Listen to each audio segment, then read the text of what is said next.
Performance. This is an NBC News special report. Here's Lester Holt. Good afternoon. We're coming on the air with breaking news. There has been a shooting at the parade celebrating the Super Bowl championship Kansas City Chiefs. We are getting reports that multiple people have been shot. It is still clearly an active situation. There is a large police presence there right now. Let's go right to Jesse Kirsch, who is in Kansas City. Jesse, what have you seen and heard? Yeah, Lester, so police are telling us that shots have been fired around Union Station, which is behind me here. This is where the celebration was just wrapping up for the Super Bowl champion Kansas City Chiefs. I'm going to have our photographer pan over to the side here. You can see there is still an ambulance with the lights flashing. Our team was able to see at least one person on a stretcher from our vantage point, which is quite a ways back. And you can see there's still people milling about out here in red Chiefs gear, even though the crowd has been asked to go home. So just speaks to the fact that the broader public may not be realizing what has unfolded here. And we're going to pan over now to the other side of the train station. This is where we saw simultaneously fans in red gear running away from the train station, and at the same time what appeared to be a group of police officers rushing into the area, some even jumping over the fence. And again, all these barricades are up because of this parade. And we've also had out here, because of the size of the crowd, a heightened security presence. There's a team with at least binoculars right up here, and then I'm going to step out of the way, and you can see on top of that hotel over there, there's a team with a long gun on a tripod. And what we noticed is all of that was unfolding on the ground was one of the two people up there ran away from the corner, seemed to be grabbing something and bringing it back to the front. So we noticed this heightened security presence, and you can hear the sirens in the background. That's been going almost continuously throughout the last half hour or so as this has all been unfolding. And again, what you were looking at broadly here is the aftermath of the celebration for the back-to-back Super Bowl champs.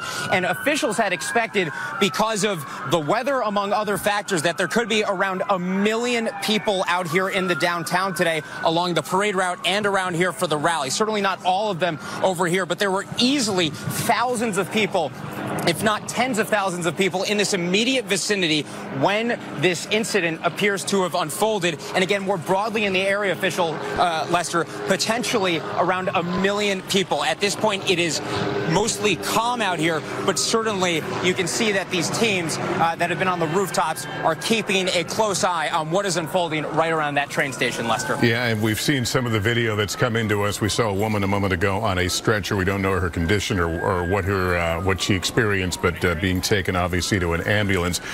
Jesse, we also are hearing reports from police that 2 armed individuals were detained. Do we know anything more about that?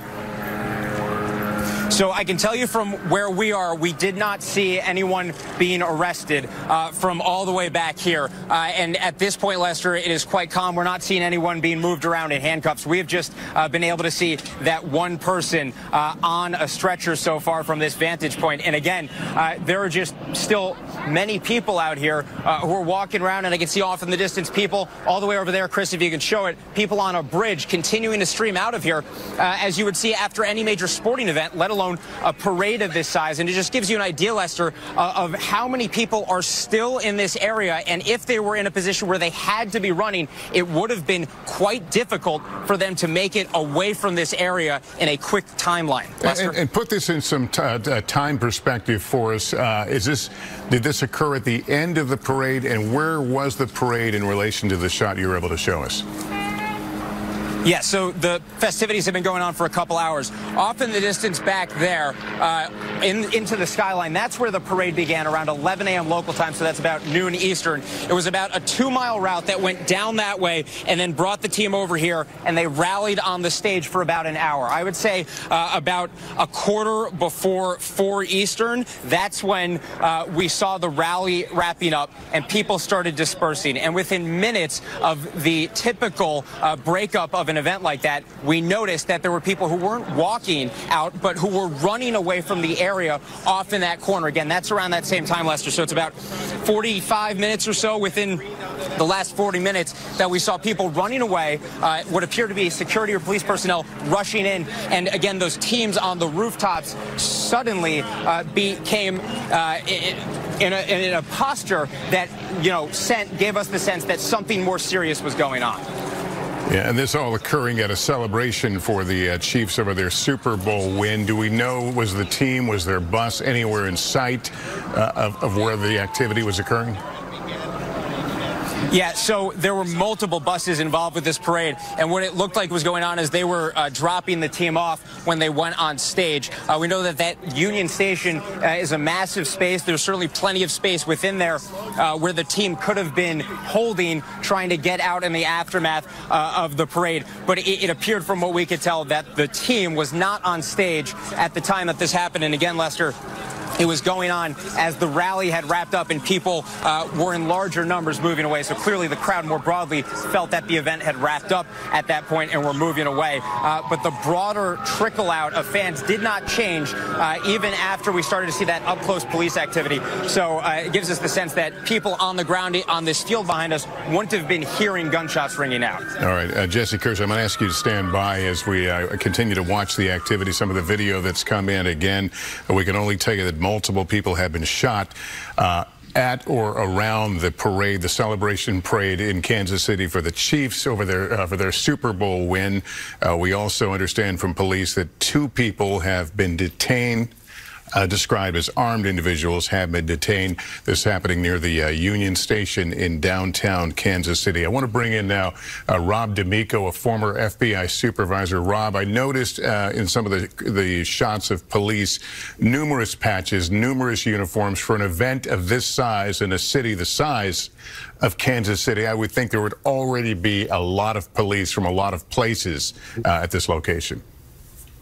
Yes, Lester. As soon as they won the Super Bowl, they knew there was going to be a parade, and I'm sure they started doing the planning for it. All the federal agencies, state, locals, almost as much as security probably as a Super Bowl. So as soon as they won, knew the parade was going to be coming, they started meeting. So it's an unfortunate situation, but there was everything there, ambulances and fire and rescue and police to deal with the situation quickly, but it is still really tough. And we're seeing people, and our correspondent on the scene was saying that people are still lingering around. The idea of evacuating so many people, I think, again, the estimate would be they were expecting 1 million people at this. The idea of evacuating people on known safe routes must be daunting under these circumstances.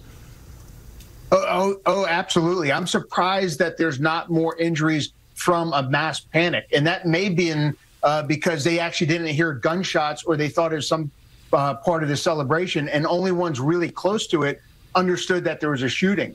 And then depending on how the police reacted to it, if they started broadcasting or if they started, if they knew they had the shooters or the suspected shooters in custody, it's a whole different atmosphere after. If they did not know that the shooters, or for the most part, all of them were in custody, it could have been really difficult to get people out safely and then still deal with a possibly active shooter on the loose. And we are so used to hearing about mass shootings and a lone individual being responsible. In this case, again, they say they have detained 2 armed individuals, whether those were the shooters or not. But when you hear 2 versus 1, what category do you put that in? How do you view this? I view it almost as an emotional state. Something happened maybe between 2 groups of people that possibly ended up in a shooting. If it was a type of terrorist event, that's a whole different story, that you have 2 shooters actively engaging. But I also don't know if the terrorists, if it was a terrorist event, if they would have done it at that time because people were starting to depart, or if they would have tried to do it when the team was up there. But with 2, I think it's more of an emotional. 2 groups may have collided in something and got into an argument and ended up in a shooting. But again, that's speculation right now. If it is a, quote, terrorist type event, having 2 shooters at an event like this is a big, big difference. Yeah, a lot we don't know, and we'll remind folks, we're going to try to tell you as much as what we know and as much as what we don't know as we try to get a handle on the situation there in Kansas City. Rob D'Amico, I'll ask you to stand by. I want to bring Jesse Kirsch back in. He is at the top of that hill overlooking Union Station in Kansas City. Still people behind you, it appears, who have not left the scene. Yeah, and Lester, we should note, again, that there were multiple announcements on the loudspeaker asking people to leave the area. They didn't say why in particular, so they didn't mention anything about a shooting, best we could hear from the announcements. But again, it's not just people out here. We've got families out here as well. There are children out in this area. And I can tell you, with the number of security personnel in the broader vicinity, you would think by now they would have been rushing in, right, to brush people away if they felt that there was an imminent threat. That's not to say there isn't one. But just pointing out that there is a calmness out here, and there are families with children out here. Something else that I want to note, I'm going to ask Chris to sweep over to the area by the stage. Our team has not seen any metal detectors around those barricades. And of course, all security measures are not visible to the public at events like this, but I can tell you that we didn't see any obvious kind of metal detector check, and it's pretty easy. It was pretty easy during this parade and rally to get quite close up there, and you could have anything in your backpack in what looks like a cooler with food.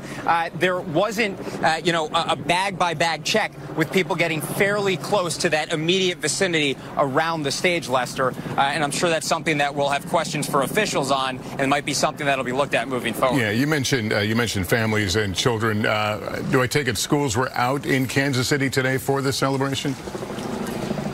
Yes, public schools here, as well as in multiple communities throughout the area, canceled classes so families could be at the parade today. And again, we talked about the estimate of potentially around 1 million people coming to downtown Kansas City for this event today. To put that into context, 1 million people is a lot in any scenario. But according to the latest Census Bureau estimates, that would be around double the population of Kansas City. So the city effectively doubled in size for the day. And again, not everyone was right here. There were thousands of people here, but we talked about people trying to make their way on foot throughout the downtown to get away from this area because the rally was wrapping up. And you just think about twice the normal population of the entire city crammed into a fairly tight area over around 2 miles in the downtown, Lester. And you were, in your last report, you were pointing out officers on rooftops. I take it they were there for the actual event, or have they appeared since the shooting?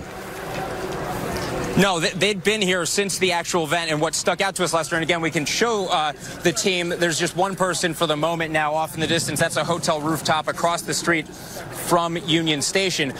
That team, and as well as one on the building right where we are, has been here, best we can tell, throughout most of, if not the entire event. But it was their posture, the way they were gesturing, and the moves they were making that gave us a sense that something had changed in the security environment here. Because again, on that rooftop, we saw someone running and then running back over to where that long gun position is, and the people with the binoculars over here were also in a more focused state of being. So, nothing, gives us a sense exactly what was going on, but we could tell based on what we were seeing on the ground, something didn't seem right. And then what we saw on the rooftops confirmed that suspicion for us because of how they seemed to be paying closer attention in a different kind of way to what was going on the ground, Lester. All right, Jesse, we've been hearing that wail of sirens. We can tell you the fire department in Kansas City now reporting upwards of 10 victims. We'll stress victims. We don't know their conditions, but that's, again, word coming to the fire department, up to 10 victims based on what and who they have transported to hospitals there. I want to bring in national security analyst Frank Faguzzi. He's on the phone right now. Frank, these are celebrations of sporting events. I mean, this is something that people look forward to. It brings cheer and goodwill and all that. How do you walk the line of securing something like this while at the same time honoring, the something that people want to do, something people want to enjoy? Sure, and it's some of the very same characteristics, Lester, that you just rattled off that make that a soft-appearing, vulnerable-appearing target for bad actors, and it appears that might be what's happened here. You can do it today, sadly, in a way. City police departments, county, state, federal, all work together for everything from marathons to open-air parades like this one. And there'll be pre-staging of medical and police resources. We've already heard references to tactical pre-staging. That's very good in terms of response to this. But the crime scene itself has to be considered ongoing and active, meaning while they may have grabbed a couple of people, and early reports are early and often wrong, They don't know how many bad guys they have. They don't know if this is anything from a gang shootout in the bad place at a bad time to something far more organized and even more nefarious. And so you'll see a huge federal response because they got to rule out the possibility that this was organized or planned in some way for perhaps terroristic purposes. It'll be a while before that gets figured out. The immediate need is for containment and for response to life-threatening injuries. All right, thanks. I want to go to our correspondent, Tom Winter, right now, who has been making some inquiries. Tom, your law enforcement sources, what are they telling you about? Yes, you guys just switched. Yes, I can hear you, MS. Yeah, Tom, you're talking to Lester Holt now. Do you hear me okay? All right, we're going to get to Tom in a minute. Obviously, we're juggling a lot of pieces right now as we try to put this together. Let's back up a little bit, tell you what we know. Today, of course, was the big parade and celebration for the world champion Kansas City Chiefs after their Super Bowl victory on Sunday. Up to 1 million people expected at the celebration. At some point, shots ring out near Union Station, a parking garage toward the back of this picture right now. We understand that 2 individuals, armed individuals, have been detained. We learned from the fire department there a few moments ago upwards of 10 victims. We say victims, we don't know their status right now, their conditions, but that's what we're getting from the authorities in Kansas City right now. Let's get back to Jesse Kirsch, who was in Kansas City. Jesse, when did you guys become alerted in that big crowd that something was amiss? Yeah, so Lester, it really came down to us noticing a situation changing on the ground. The rally had been wrapping up. People were starting to leave the area as they do from large events like this. And then we noticed a couple things were different. The first being off to the side of Union Station over there, that there were fans in their red Chiefs gear running away from the area. Most people were just trickling out. You can imagine with thousands upon thousands of people out here, you're not getting anywhere fast. So it's strange when you see large groups running away from the event. So that was the first thing that we noticed. At the same time, we saw, and you can see if we pull back a little bit, Chris, what appear to be police officers on the lawn area over there, what appeared to us to be police officers rushing in toward Union Station, and at least a few of them looked like they were jumping over the barricades. So that was going on just to the right of Union Station, where, again, the Super Bowl champions were rallying on stage with their fans. And while all of that was going on, we had noticed that there had been teams on rooftops, authorities on the rooftops in the area, and their posture seemed to change. And we're going to move up now to where there is a long gun, and Lester, that team changed how they were acting. That also gave us an indication. All right, Jesse, thank you. Let me go back to Tom Winter, our correspondent right now, who has been in touch with law enforcement. Tom, what are you learning?